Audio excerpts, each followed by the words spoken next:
Seja bem-vindo e seja bem-vinda a mais uma edição do Chutando a Escada, edição de número 301. E aí, você achou que o Geraldo não ia continuar e ficou aquele burburinho aí, ó, ele tá aí, ó, de volta. E aí, Geraldo, tudo bem? Tudo bem, filho. Tô de volta mais ou menos, né? Tô de volta por 5 minutos na introdução aqui.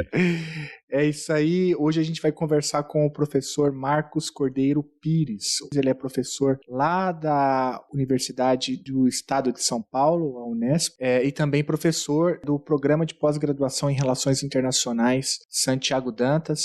Trabalha aí com economia política internacional e tem escrito diversos trabalhos sobre a China, né? A gente vai citar aí alguns artigos do professor durante a conversa, mas ele tem inúmeros trabalhos. Ele é um pesquisador do INEU também, olhando ali em relação ao ensino estadunidense. Ele também é responsável, Geraldo, pelo Latino Observatory, que é uma iniciativa que olha para assuntos da comunidade latina dentro dos Estados Unidos. Tem um grupo de pesquisa bastante ativo, é uma referência para quem estuda China. E é isso, cara. Vamos conversar com um grande especialista no tema. É isso aí, tenho certeza que os ouvintes vão gostar muito do papo. A gente falou um pouco sobre China, sobre a relação Brasil-China, sobre a disputa China-Estados Unidos no episódio passado, né? Demos uns pitacos aqui, mas o professor Marcos Cordeiro certamente é um especialista, vai falar com bastante propriedade sobre o tema, e é isso que a gente faz aqui, né? Divulgação científica e conversa sobre política internacional. É isso aí, olha, a conversa com o professor Marcos Cordeiro Pires, ela aconteceu antes da viagem do Lula à China, então ele faz aí algumas menções à viagem, então quando ele fizer menção à viagem que ainda não aconteceu, é essa mesma viagem que todo mundo viu e que já rendeu inclusive reações de todo tipo, né? Tem gente bastante preocupada, né, Geraldo? Política americana, subiu aí o Fundo Amazônia, multiplicaram em 10 vezes o montante inicial, enfim, tem gente preocupada. É, né? Tem.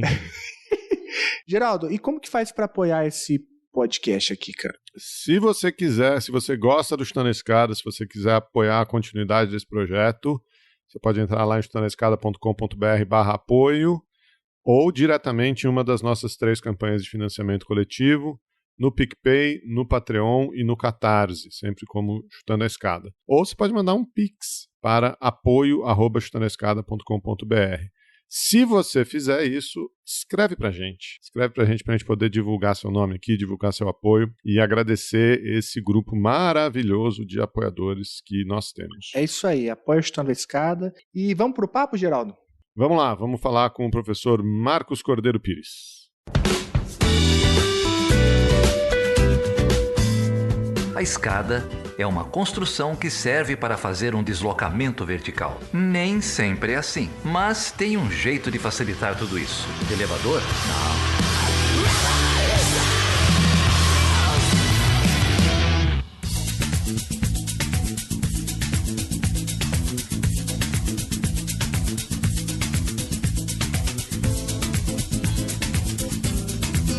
Professor Marcos Cordeiro Pires, que alegria conversar com você, muito bom dialogar com alguém que eu leio, né? É referência para mim, é referência para orientando os meus, para orientando as minhas, então é muito bom ter você aqui no Chutando a Escada. Obrigado mesmo. Olá, Felipe, muitíssimo obrigado pelo convite.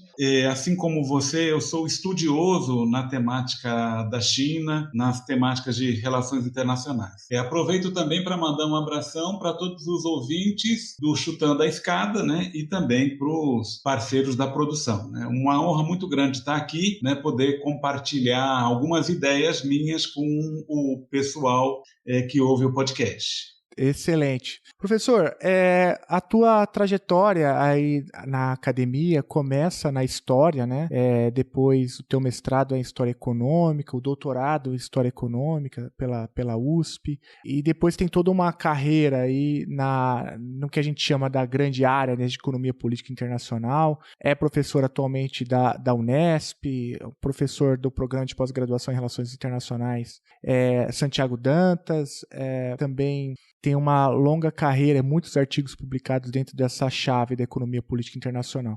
Mas a China nem sempre foi um tema preponderante nas suas pesquisas, né? Eu queria te perguntar, assim, como que a China aparece na tua agenda de pesquisa? Se tem algum momento chave, se tem algum momento onde você falou, não, eu tenho que olhar para a China, caso contrário eu não vou conseguir entender as relações econômicas internacionais? Bom, Felipe, é uma questão interessante, né? Porque, como diria uma música do Zeca Pagodinho, né? Deixa a vida me levar, a vida leva eu.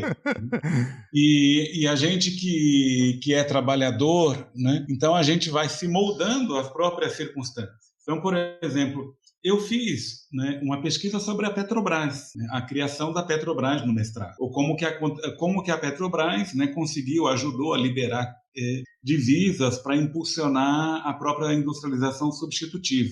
Eu me deparo com um tema internacional no doutorado, né, quando analiso o problema da inserção do Brasil na economia globalizada. Há 20 anos atrás eu havia dito, né, havia escrito que era um barco furado entrar no processo de globalização sem ter uma estratégia nacional. Então, se pensarmos desde 1990 até hoje, a indústria brasileira reduziu de 30% para 11% no PIB. E enquanto eu fazia o doutorado, eu dava aula em faculdades em São Paulo, né? A principal delas, a faculdade a Fundação Armando Álvares Penteado, no curso de Economia. Depois eu fui coordenar um curso de Economia numa outra faculdade em São Paulo, na Lapa, chamada Campos Sales. Daí eu comecei a trabalhar, né, num projeto de pós-graduação, numa terceira faculdade chamada Faculdade de Administração do Estado de São Paulo. E nesse ínterim surge o concurso aqui em Marília. Isso foi lá nos idos de 2005. Então, mais ou menos, se você olhasse assim, né, para todo mundo que terminou o doutorado, né, e que consegue emprego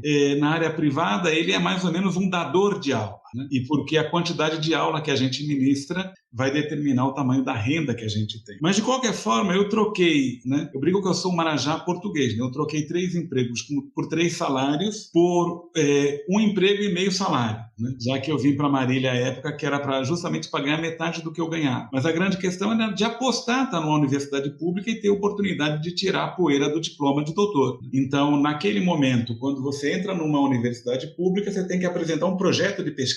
Então, e como tem aqui, né, o curso de Relações Internacionais, à época, o Santiago Dantas estava vinculado ao campus de Marília, eu achei por bem pensar num tema de relações internacionais. E nesse aspecto, né, eu fui muito influenciado, né, por um colega que vem se somar ao Unesp um ano depois, que é o professor Luiz Antônio Paulino, porque o professor Luiz Antônio Paulino estava no governo Lula, ajudou a organizar a visita do presidente Lula em 2004 à China, me trouxe um monte de livros para mostrar que era um processo extremamente importante.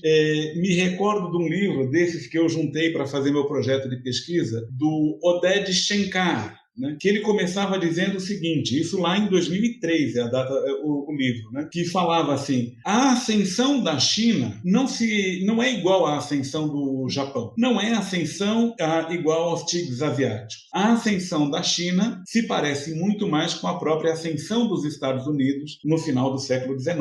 Então foram questões importantíssimas, né, que vão trazendo, né, a temática da China. E de lá para cá, aquilo que era um tema marginal se transformou num tema central nas pesquisas de relações internacionais. Para dar um exemplo, né? Porque eu poderia falar 3 horas aqui, né, dessa Fica à vontade, pode falar. Então, mas vou dar um exemplo. Okay. Eu estive no mês passado num congresso de estudos da América do Norte, lá na UNAM. Né? Era uma rede de estudos norte-americanos. Né? Né, naquele momento, a segunda palavra mais ouvida depois dos Estados Unidos era a China. Porque você tem toda a questão, olha, de um lado, o processo de nearshoring dos Estados Unidos, que pode trazer empregos para a China. Do outro lado, a China concorrendo com o México em determinados segmentos da montagem e manufatura de produtos. Do outro lado, o grande déficit da China. Por outro lado, como que a China impacta as relações políticas, econômicas e de seguridade entre Estados Unidos e América Latina. Então é bem interessante, né? Porque a China se transformou hoje num tema incontornável de relações internacionais, né? É bom acrescentar uma coisa também aqui na minha apresentação, né? Eu sou pesquisador também do Instituto Nacional de Estudos de Estados Unidos, o INEU, e também coordeno o Latino Observatory. Então, já convido o pessoal a procurar lá. Latino Observatory com Y, tudo junto, .org, .org, né, que é onde a gente analisa também a realidade das comunidades latino-americanas nos Estados Unidos. Então, vamos perguntando aí, porque se deixar eu falar, você não vai ter interlocução. Não, é ótimo. Esse evento que você citou, eu até escrevi um artigo com o Leonardo Ramos. O Leonardo apresentou, eu era o coautor do trabalho. Felipe, desculpa, eu lembro do Leonardo. E eu concordo plenamente, né? De fato, China é um tema central, né? Das discussões, pelo menos, que eu acompanhei. Então, só para chancelar o que você acabou de falar, né? E mesmo no INEU também, né? A China aparece como um tema extremamente relevante, e é engraçado, né? Porque se você volta talvez 10 anos atrás, a China já dava sinais, né, de que seria o que é hoje, mas não aparecia ainda como um tema tão relevante, né? Me parece que o Brasil tardiamente descobre a China como uma potência em ascensão ou um parceiro estratégico, que é um termo, inclusive, que você usa, né, em alguns dos seus trabalhos.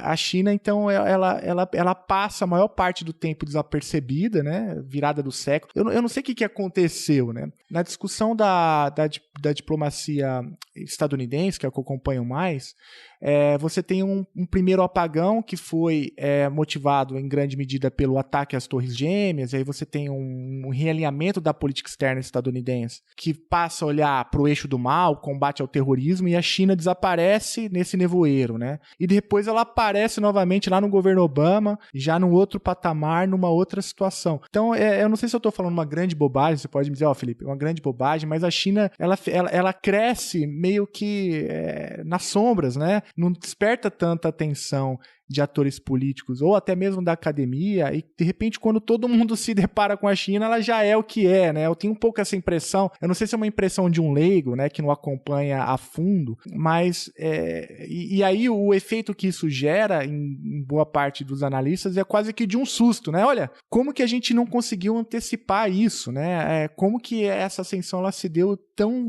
radicalmente em um curto período de tempo? Talvez certamente não foi num curto período de tempo, é algo construído a partir da lógica da temporalidade chinesa, que vem de décadas, né? Mas que a gente só percebe tardiamente. Faz sentido o que eu falei ou foi uma grande bobagem? Não, pelo contrário, né? Eu estou falando aqui com um intelectual importante como você. É óbvio que, né, o que eu poderia fazer é complementar, né, as questões que você coloca.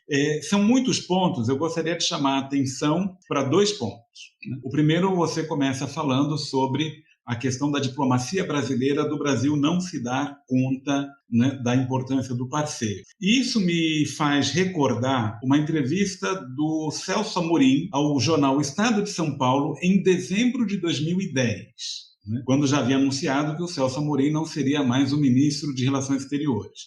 Ele faz meia-culpa naquele momento. Isso em 2010, né, dizendo que a diplomacia brasileira não conseguiu montar uma abordagem com relação à China. Infelizmente, né, esse tipo de problema ele persistiu até ontem, né? Como hoje não terminou, não sei se houve alguma mudança significativa.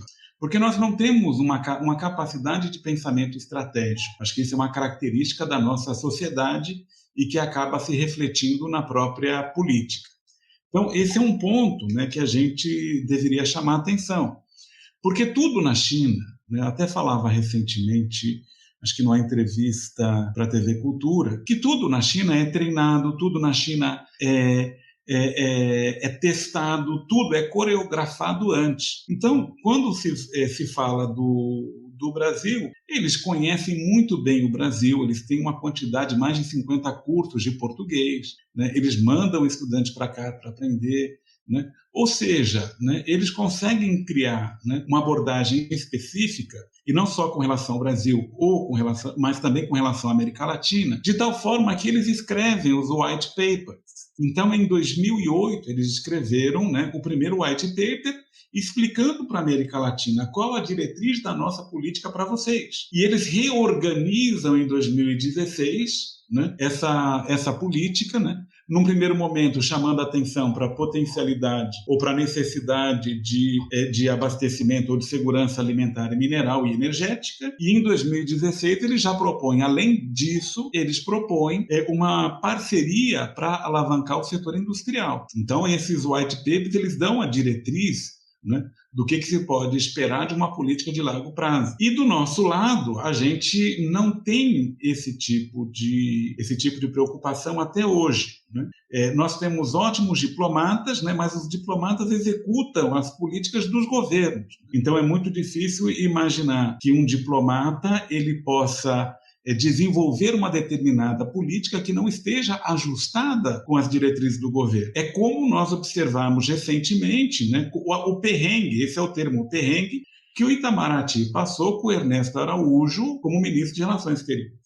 Então, essa é a primeira questão importante e que a academia, né, eu fiquei muito feliz, né, nesse momento agora que que antecedeu a visita que não ocorreu e que irá ocorrer, né, é que a academia se organizou pela primeira vez para ajudar, né, o governo a refletir sobre a agenda com a China, né. Eu não posso passar o conteúdo, mas eu posso dizer que nós tivemos uma reunião com o Ministério de Relações Exteriores, né, algumas pessoas da Associação da Rede Brasileira de Estudos da China, então nós pudemos conversar e colocar nossas inquietações. Da mesma forma que o SEBRI organizou, né, um evento grande, né, para ouvir a academia, para ouvir empresários, para ouvir jornalistas, né, para a gente falar assim, bom, o que tem de interessante ou importante nessa agenda com a China, nessa visita do Lula? É algo inédito, né, professor Marcos?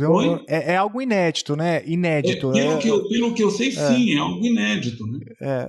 Porque, por exemplo, antes de 2019, a FUNAG e o Instituto Brasileiro de Relações Internacionais organizavam aqueles encontros chamados CORE, né? Uhum. Que era um encontro sobre relações exteriores que convidava a academia. Uhum. Mas a gente chegava ali muito mais, cada um com sua pauta fragmentada, né? Enquanto que dessa vez, felizmente, assim, vamos ouvir, vamos ver o que a academia tem a dizer. Então, eu penso, né, que e quero acreditar que se abre, de fato, uma possibilidade de uma maior interação da diplomacia e do governo brasileiro com a academia. Então, esse é o primeiro ponto. O segundo ponto, né, que você trata, por exemplo, os americanos, vou falar uma palavra bastante coloquial, né, marcaram toca, né, com relação à China. É uma questão interessante, porque eu não imagino, né, que os americanos, eles, abre aspas, marcaram toca com a China. Então, para quem não é do estado de São Paulo, é vacilar, né?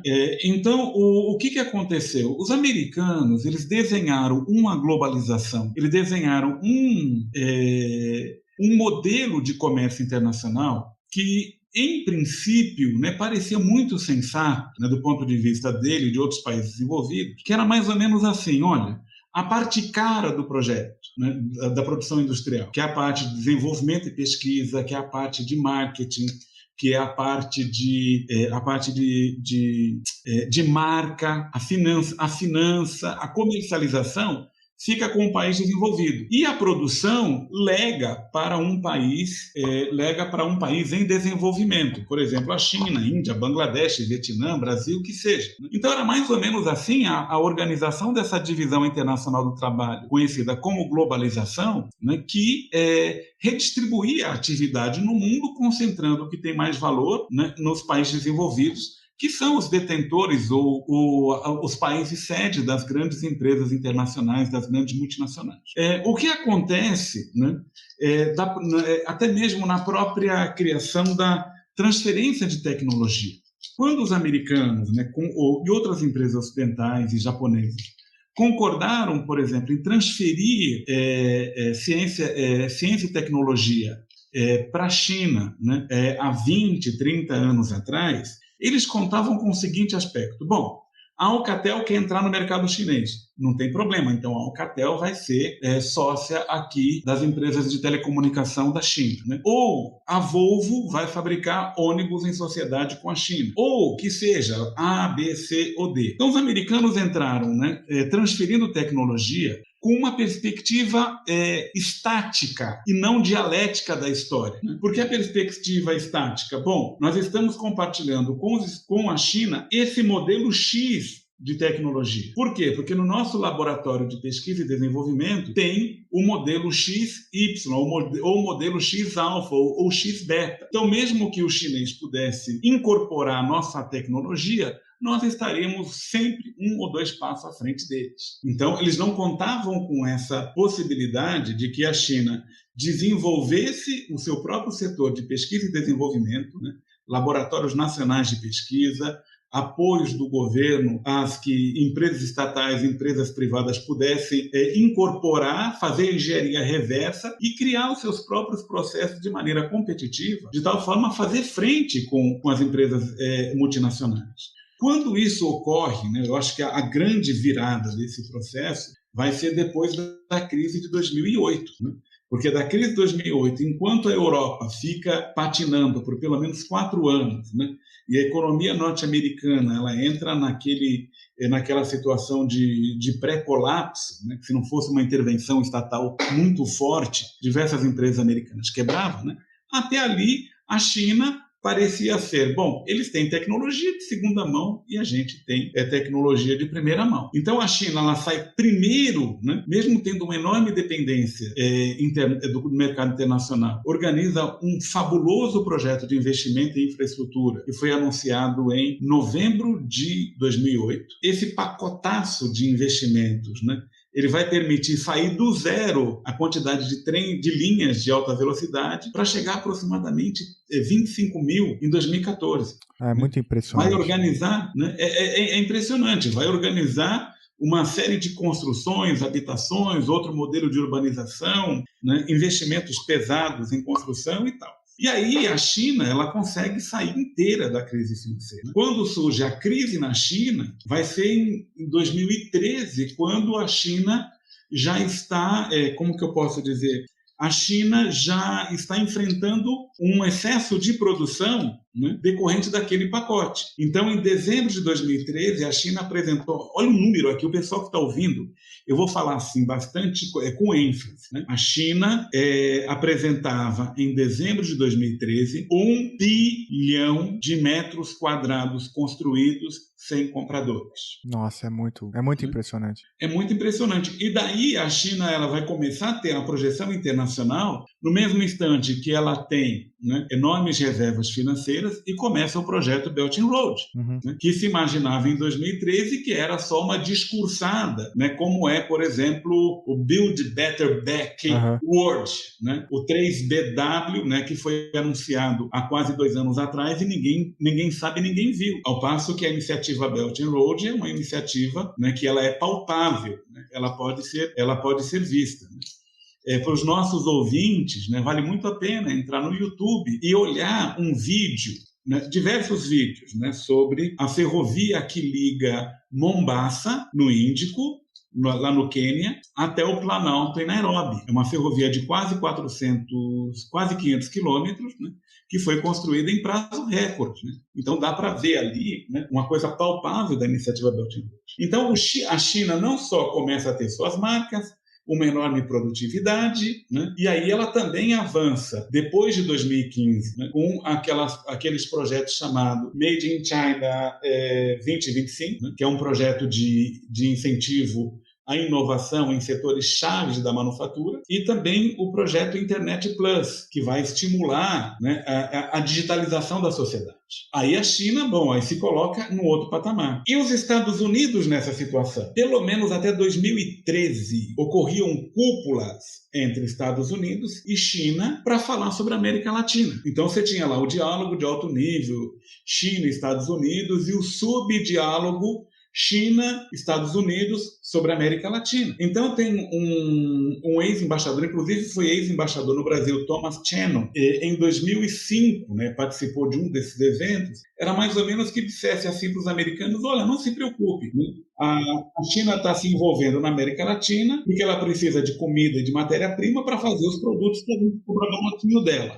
Então não teria nenhum tipo de problema. Posteriormente, em 2010, um outro subsecretário hemisférico chamado Arturo Valenzuela também declarou que não via nenhuma ameaça da China aos interesses americanos na América Latina. Em 2013, né, a Roberta Jacobson, que também era subsecretária para assuntos hemisféricos, também colocou que não via nenhuma ameaça. Eu creio que a mudança, quando começa a ter a mudança, é em 2011, quando a Hillary Clinton faz um discurso na Universidade do Havaí, em que anuncia a estratégia de um século americano para o Pacífico, ou que ficou também conhecido como pivô para a Ásia. Ou seja, a preocupação dos americanos deixa de ser o Oriente Médio e passa a ser, né, organizar estratégias de contenção da China. Naquela época também vale a pena mencionar, né, quando os americanos entraram na parceria transpacífica, né, que os americanos entram, não são eles os criadores da parceria transpacífica. Eles têm uma plataforma criada por Chile,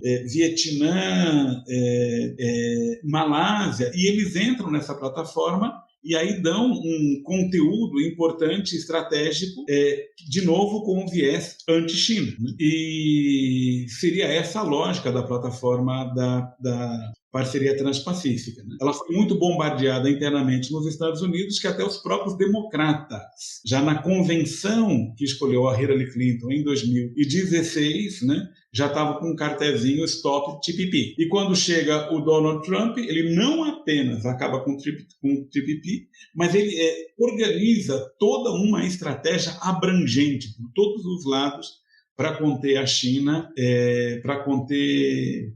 a China. Né? E em 2017, se não me engano, aí a China entra no rol de praticamente inimigo naqueles relatórios nacionais de inteligência. Então é mais ou menos essa trajetória. Né? Mas os americanos, né, acho que eles sempre tiveram, né? Uma coisa que nossa colega Cristina Pessequilo, ela chamava a atenção, né? Isso antes de 2010, né? Que a Cristina foi colega nossa aqui em Marília, né? Que a estratégia americana, num primeiro momento, era a estratégia de contenção. Num segundo momento, seria a estratégia de contenção por engajamento. Ou seja, de colocar a China como um stakeholder responsável nas relações internacionais. Aí, posteriormente, os americanos acabaram com essa contenção pelo engajamento e voltaram de novo para uma contenção aberta, que alguns colegas mencionam como uma Segunda Guerra Fria. Uhum. Professor Marcos, eu queria aproveitar esse gancho, porque a trajetória que você fez é excelente, né? O ouvinte aqui deve estar adorando o papo, assim como eu.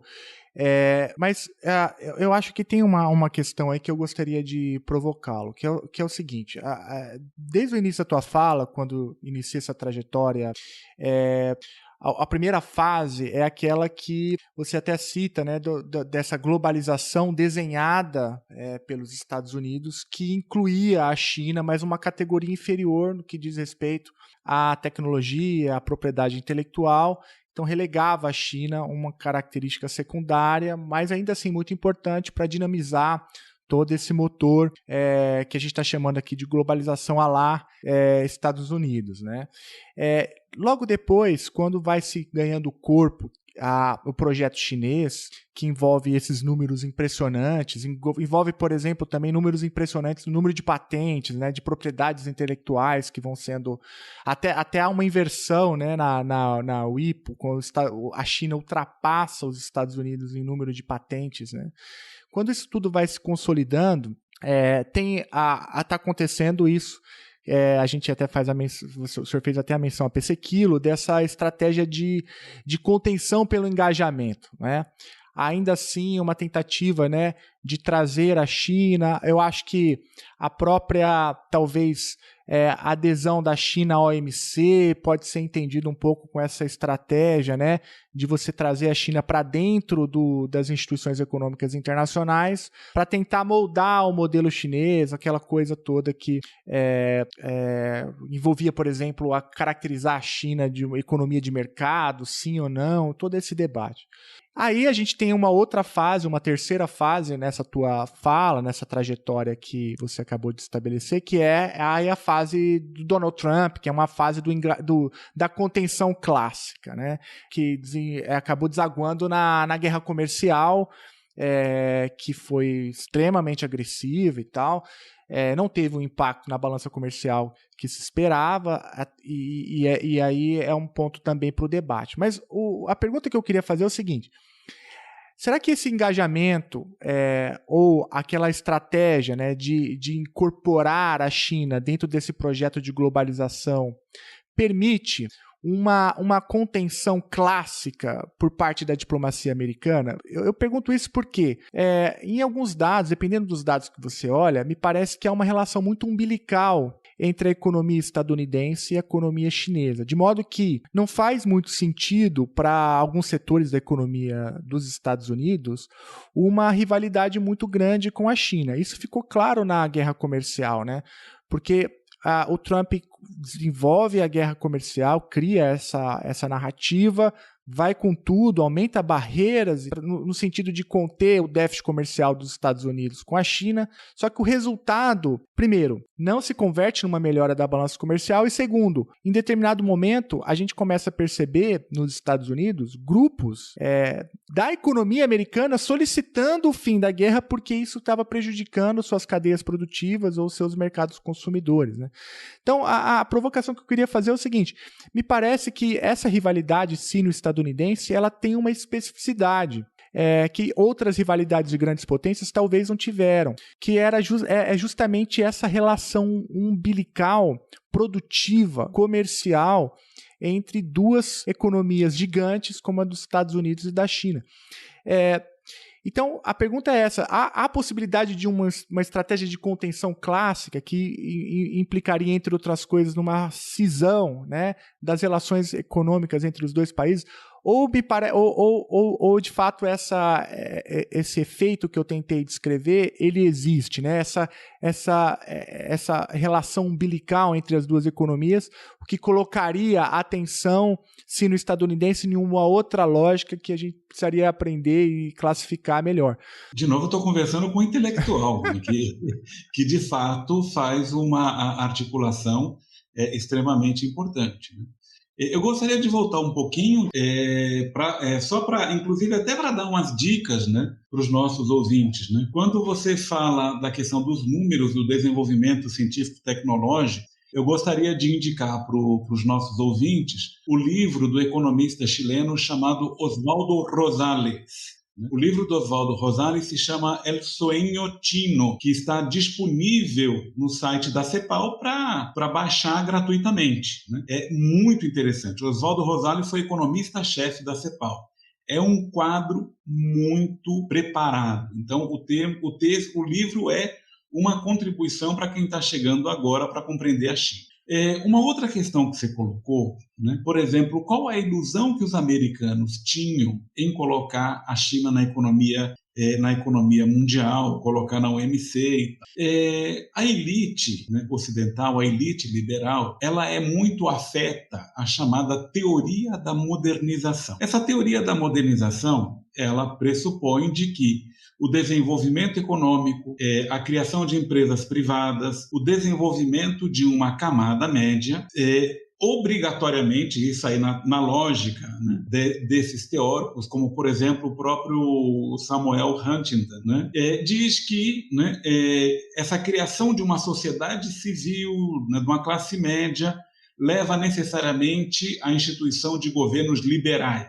Então, se imaginava que esse crescimento do setor privado na China pudesse levar a uma erosão do poder político do Partido Comunista Chinês.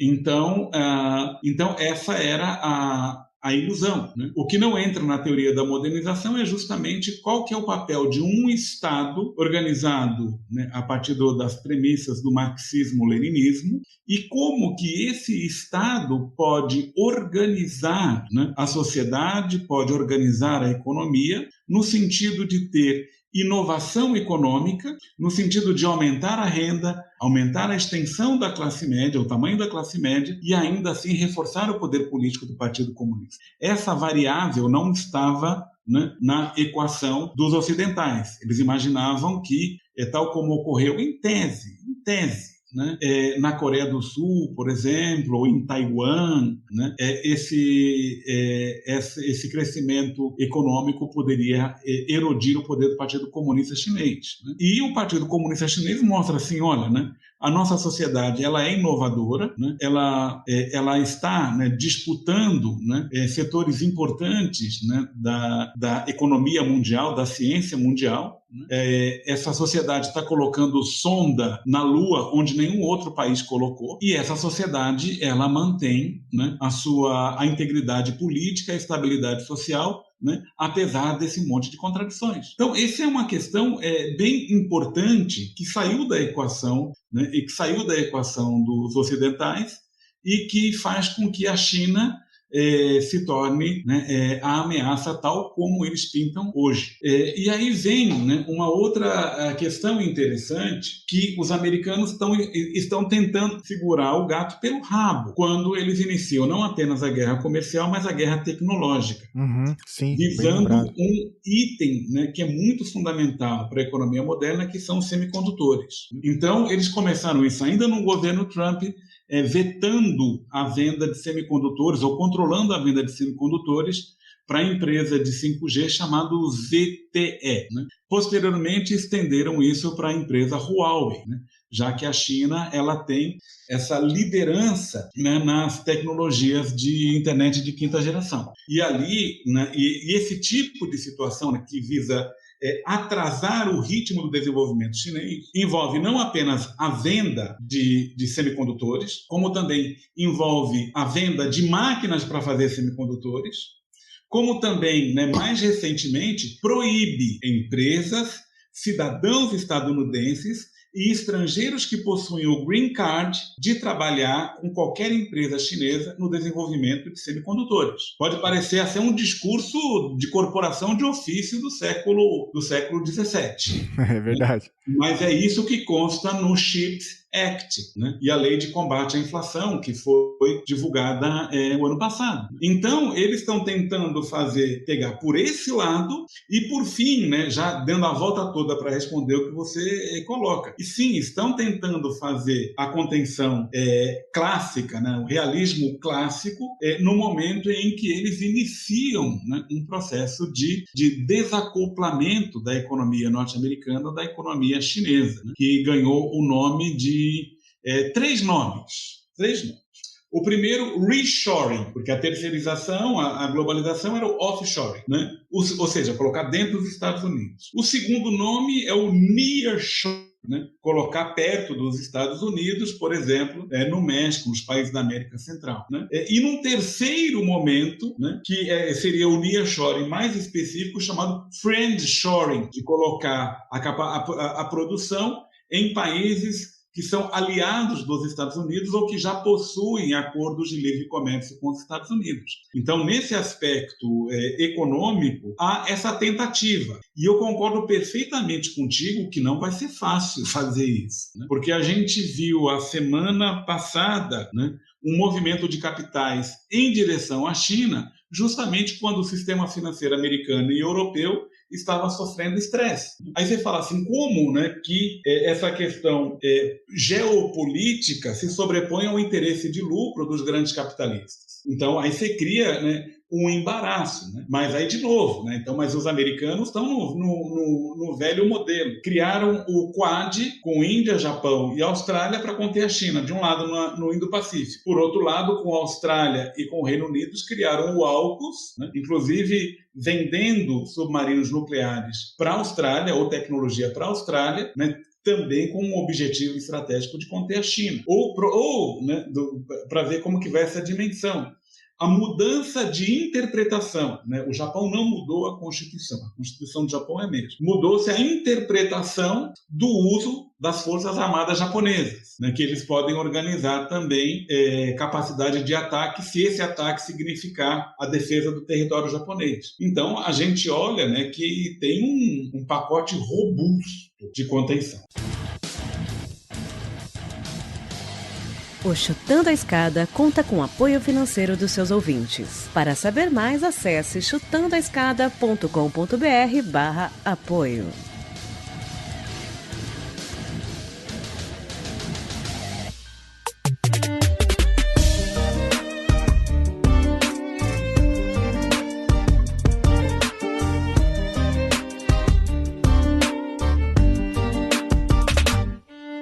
Good time.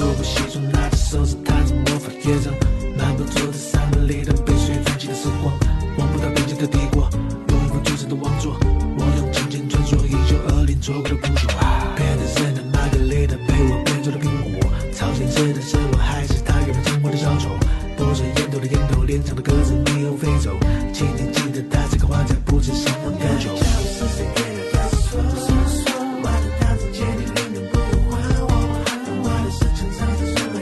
Professor, aproveitar aqui os últimos minutinhos que a gente tem de conversa para tentar entender um pouco a diplomacia chinesa principalmente nos últimos anos. Acho que pós-pandemia, né, a China vem aparecendo de maneira diferente nas relações internacionais. Primeiro, na política de difusão de vacina e de insumos, muito diferente dos Estados Unidos de Donald Trump, e isso acho que faz diferença para países como o Brasil, que, a despeito da política externa brasileira, né, que era extremamente anti-China, como já foi dito aqui, o que salvou o povo brasileiro, né, de morrer assim, aos montes.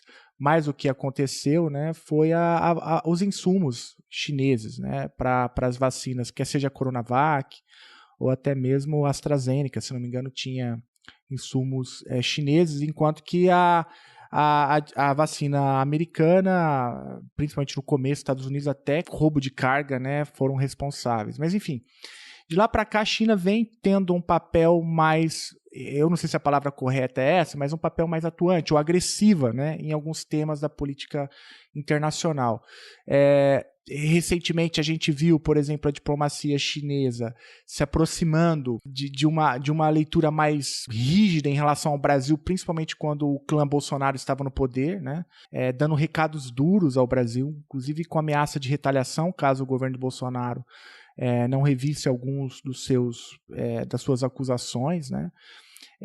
Algo inédito, pelo menos na relação bilateral. Não sei se tem algum outro caso de falas tão duras do governo chinês pelo Twitter e tal, né?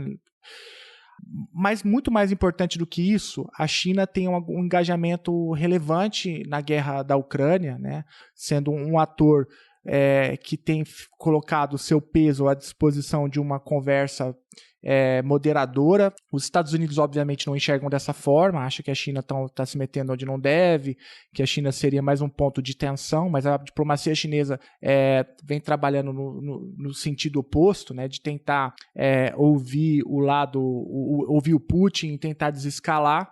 Talvez até depois isso começa depois até de uma fala do Lula, né? Eu não sei se o Brasil coloca, pelo menos até onde eu acompanhei, o tema da discussão da paz em primeiro lugar, e a China assume, e talvez a viagem, né, que não aconteceu, mas que acontecerá, certamente esse será um tema de conversa entre as diplomacias dos dois países. E recentemente, né, surgiu a notícia, né, de um acordo entre a Arábia Saudita e o Irã, mediado pelos chineses, né, que seria uma conquista bastante importante da diplomacia chinesa, que teria construído um acordo histórico, né, caso se concretize nos termos que foi anunciado.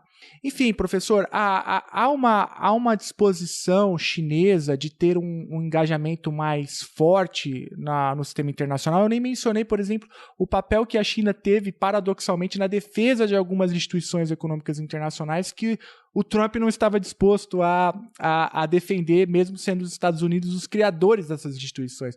Enfim, há todo um bojo, né, um contexto onde a China parece ter um papel cada vez mais ativo nas discussões amplas, né? Tanto das instituições internacionais, mas da ordem internacional como um todo. Como que o senhor tem visto essa atitude, né, chinesa? É algo que era esperado? Há, de fato, uma mudança de paradigma? Ou como que o senhor tem visto isso? Olha, né, de novo, né, eu concordo contigo que a China, né, ela tem um maior protagonismo. Mas o que é interessante, né, é que, pensando, né, de um ponto de vista marxista, a gente pode falar que a superestrutura caminha, né, para onde vai a infraestrutura. Ou, né, outros colegas de relações internacionais poderiam mencionar Susan Strange, né, e discutir a questão, as fontes dos poderes estruturais.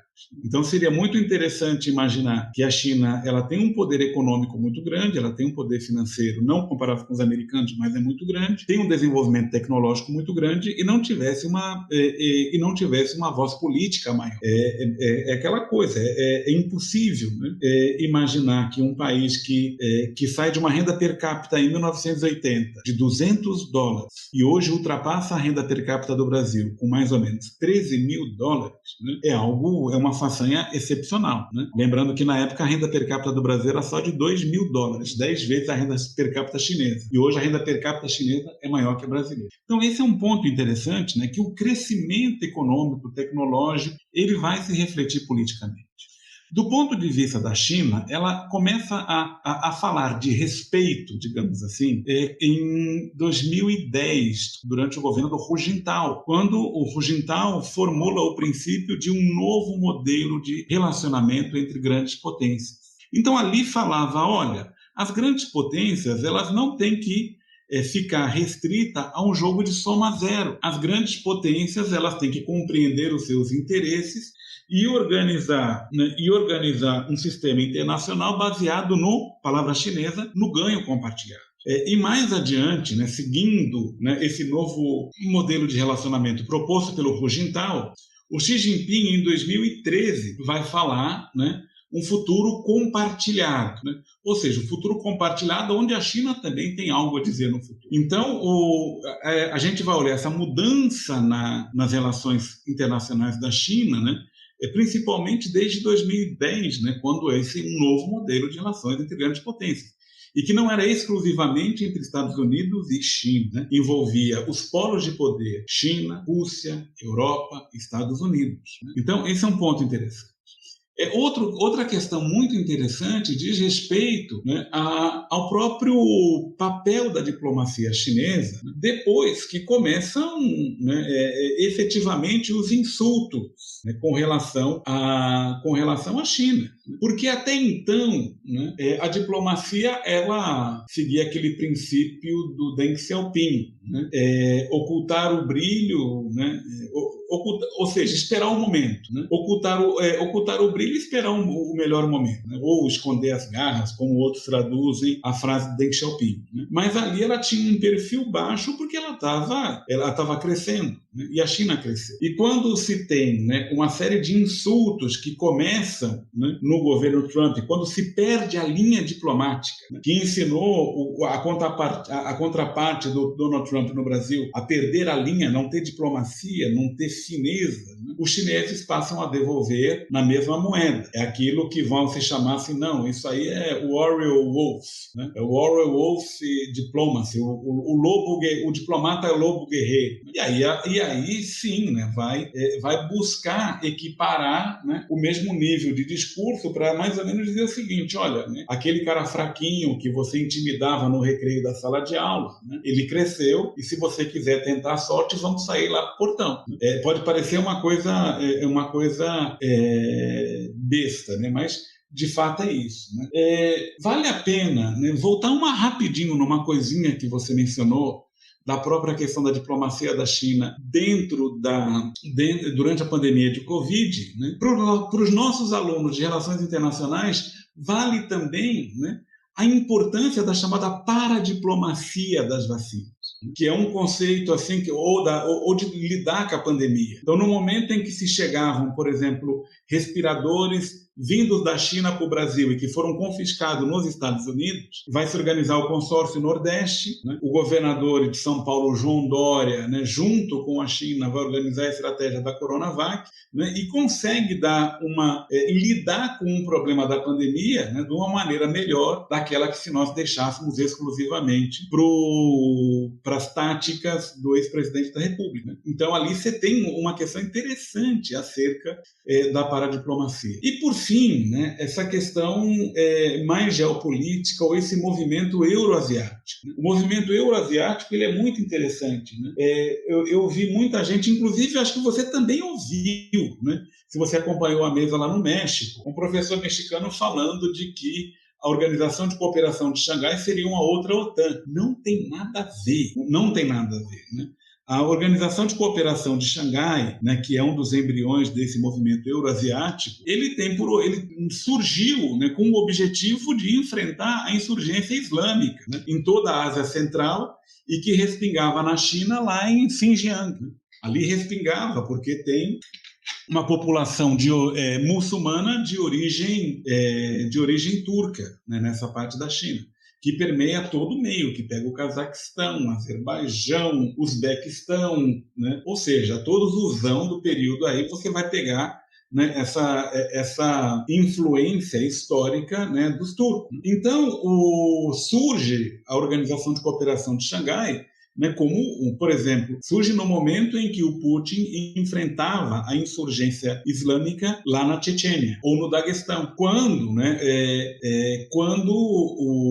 se tinha os efeitos, né, de Al-Qaeda, outras redes sunitas, né, que organizavam a insurgência. Então, ali surge, digamos assim, esse embrião, né, de uma cooperação euroasiática, né, que hoje, né, para ter ideia de como ela não é um pacto militar, não se compara com a OTAN, reúne de um lado o Paquistão e a Índia, né, como membro, né? Recentemente a incorporação do Irã. Mas é uma plataforma de cooperação que é interessante. Né? A Rússia propôs uma União Econômica Euroasiática, que também, né, vai nesse sentido. Mas, a partir de 2013, a própria iniciativa Belt and Road, ela vai buscar integrar justamente essas áreas antes conflagradas pela insurgência sunita, né, e tentar levar projetos de desenvolvimento inclusivos, né, porque as rotas eram rotas para a Mongólia, rotas que passavam pela Sibéria, rotas que passavam pelo Cazaquistão, né, rotas que passavam pelo Paquistão, sem contar a rota marítima. Né? Então, é um processo de integração muito grande. Por quê? Porque a China é um grande parceiro comercial de todo mundo no entorno. A questão geopolítica ela só entra como um problema, né, quando os americanos eles começam a jogar as suas fichas no confronto. Então, por exemplo, hoje, né, está ocorrendo a visita da presidenta de Taiwan ao presidente do Congresso americano. Né? Me fugiu o nome dele, né, que é um republicano. A China, os Estados Unidos, eles incentivaram aquelas esquadras de navegação de livre comércio, de livre fluxo, né, que passam com um porta-aviões dentro do Estreito de Taiwan, que está a 100 quilômetros do litoral da China. Então você tem, né, a intensificação das alianças que eu já mencionei. Os americanos eles estão fazendo uma coisa, né, que o Henry Kissinger, né, sempre advertiu, né? Nunca se pode levar a China para se aproximar da Rússia, porque isso aí, de fato, ameaça a própria permanência dos Estados Unidos como uma nação hegemônica de nível mundial. Né?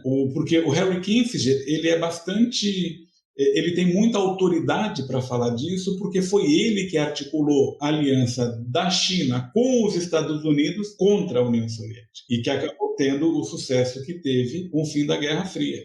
Mas aí, né, de se pensar na questão de uma aliança militar, né, entre China e Estados Unidos, eu acho que isso, neste momento, né, não está na conta, né, porque uma aliança militar dos chineses com os russos significaria alienar simultaneamente a União Europeia e os Estados Unidos. E a diplomacia chinesa não tem nenhum interesse em alienar a União Europeia, nem tampouco os laços turvos, rotos, né, que existem entre Estados Unidos e China. Então, é uma hipótese difícil. A questão da paz da Ucrânia, né, eu acho que, pelo fato de a China ser o único membro do Conselho de Segurança que não está envolvido na guerra, ela tem alguma autoridade moral, assim como o Brasil, né, que é um membro não permanente hoje do Conselho de Segurança, né, de colocar em pauta a questão do armistício e da construção da paz na Ucrânia. Eu não posso terminar sem te fazer essa pergunta, né? Uma das críticas que você fez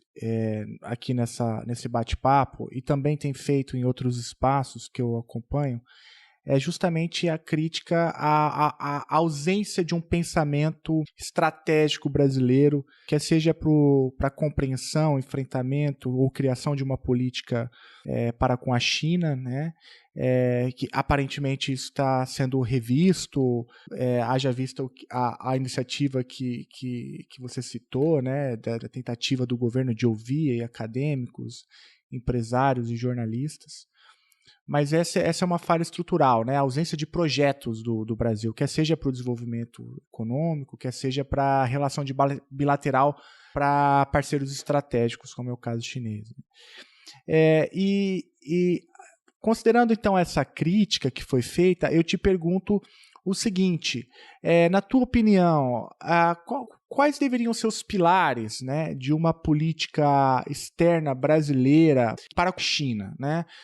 O que não pode faltar nessa relação bilateral, ou seja, há pistas de que, na sua opinião, não poderia faltar para que o Brasil compreendesse adequadamente a China e pudesse fazer dessa parceria estratégica algo mais vantajoso para o país? Porque há toda uma discussão também, enfim, essa pergunta tem vários desdobramentos, mas há toda uma discussão, por exemplo, de colegas da economia que fala de novas dependências sendo criadas na relação comercial com a China, que a China, embora seja um parceiro importante, é um parceiro que traz pouco valor agregado. Enfim, essa é uma questão lateral. A questão principal é essa, assim, na tua opinião.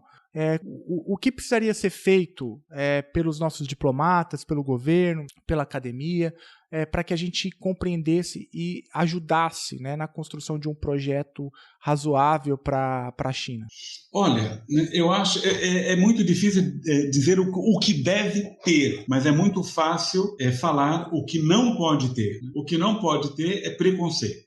É ter o preconceito preconceito esse incutido tanto, né, pela imprensa ou por pressão internacional. Eu acho que, nesse aspecto, o Brasil ele tem que ter, num primeiro momento, um grau de pragmatismo e independência, né, para lidar com o seu relacionamento com a China. Porque nós vivemos num mundo, o Brasil e a América Latina de forma geral, né, dos principais países da América Latina. A gente vive num mundo bastante complicado, porque o nosso bolso depende do negócio com a China. A cabeça, o coração, a cultura, a roupa, né, depende dos Estados Unidos. Então, é uma situação difícil, né, justamente quando os dois estão em forte disputa, né?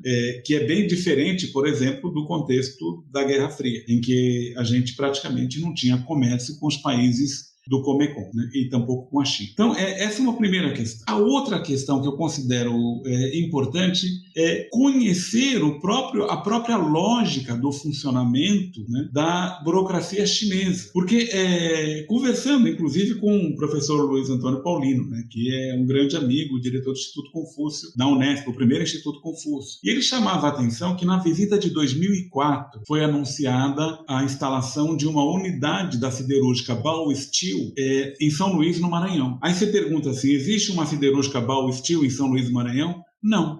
Aí você pode perguntar o quê? Poxa, né, para o chinês, mas o seu presidente assinou, né, um acordo para fazer uma indústria. E por que não saiu? Porque a gente tem uma certa dificuldade de compreender, né?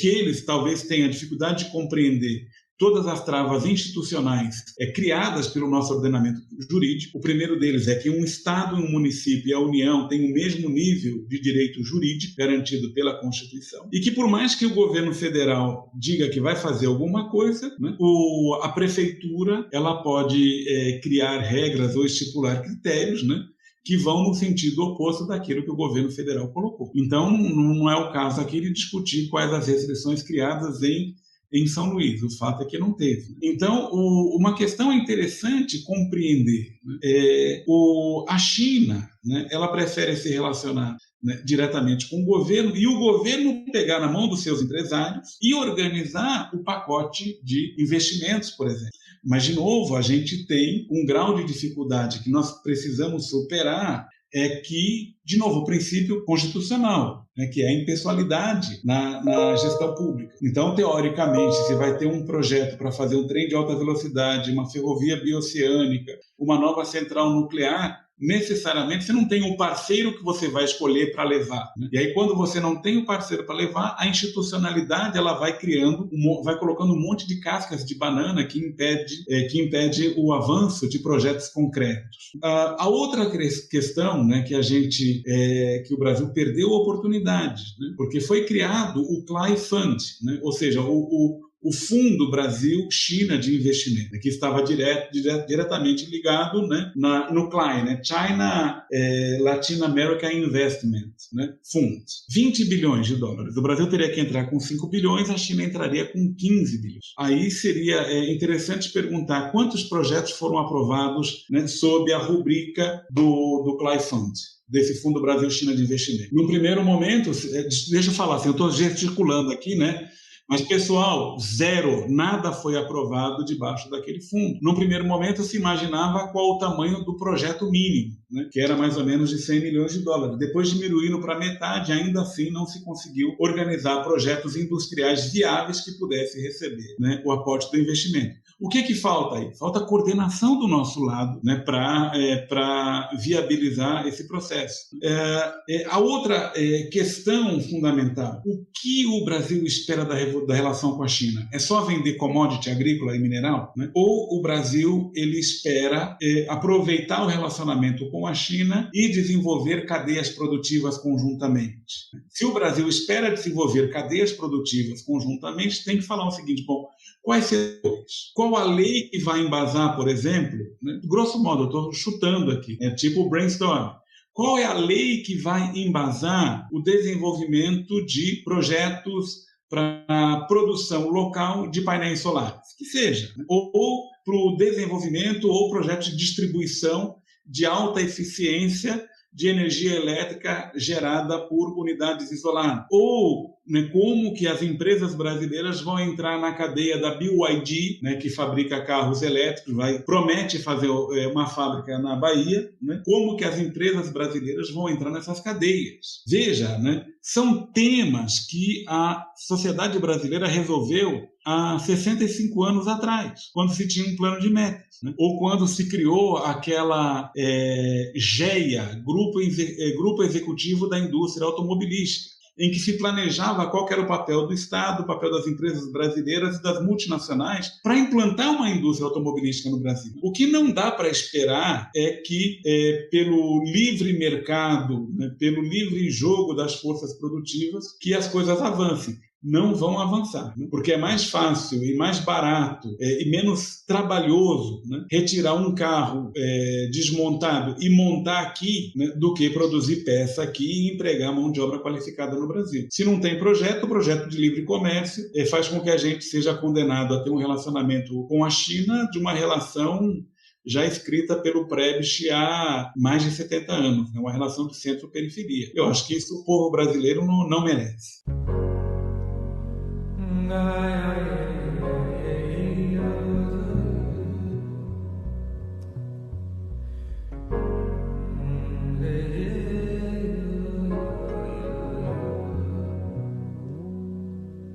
No novo tempo, apesar dos castigos, estamos crescidos, estamos atentos, estamos mais vivos pra nos socorrer, pra nos socorrer. Professor Marcos Cordeiro Pires, olha, que alegria te ouvir, eu tô muito, muito feliz com a possibilidade de te ouvir, de conversar, bater esse papo com você, entender um pouco melhor as raízes da tua pesquisa, né, desde o início lá. Passando pelo concurso de Marília, e eu fiz o mestrado no Santiago Dantas, eu cheguei a visitar Marília algumas vezes, então eu acompanhei um pouco distante parte dessa história, e eu fiquei bem feliz de te receber aqui. Aprendi bastante também, anotei tudo aqui, as referências inclusive, e eu vou deixar na descrição do episódio, para o ouvinte que ficou até aqui, não só os livros citados pelo professor, mas também alguns artigos escritos pelo professor Marcos Cordeiro Pires, que abordam a China como a gente discutiu aqui, né? São vários artigos, eu recomendo que você que tem interesse no tema leia os artigos, porque aqui tem muita coisa interessante. Professor, muito obrigado mais uma vez. Corintiano roxo, né? Faltou colocar isso daí no teu currículo. Acho que tem que colocar no currículo. Tem que colocar, né? Tem que tocar o hino do Corinthians, né? No grupo do Ineu, eu sempre acho muito engraçado, né? Quando os stickers do Corinthians começam a chegar, falou, o professor Marcos hoje tá feliz, né? Mas eu sou São Paulino, então eu não tenho nenhum, enfim, meu time só me faz sofrer, São Paulo, devolve minha vida, né? Mas tá bom, professor. Olha só, muito legal te ouvir, viu? Muito obrigado mais uma vez. Tá bom, prazer muito grande estar aqui com vocês. Abraço pro pessoal do Chutando a Escada. Valeu, professor. Um abraço. É nóis, vai Corinthians. Vamos lá, São Paulo. Se encontra cantando na praça, fazendo pirraça pra sobreviver, pra sobreviver, pra sobreviver,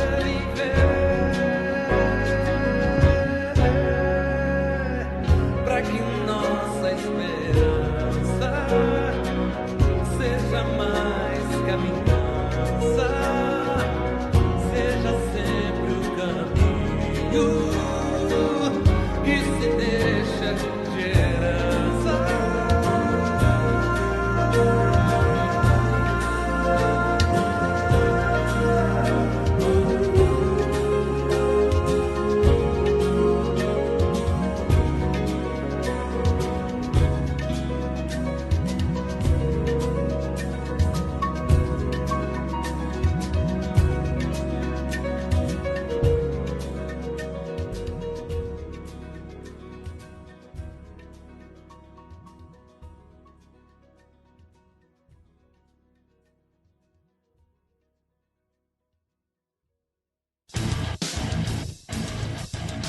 Você acabou de ouvir mais um episódio do Chutando a Escada. Para apoiar, acesse chutandoaescada.com.br/apoio.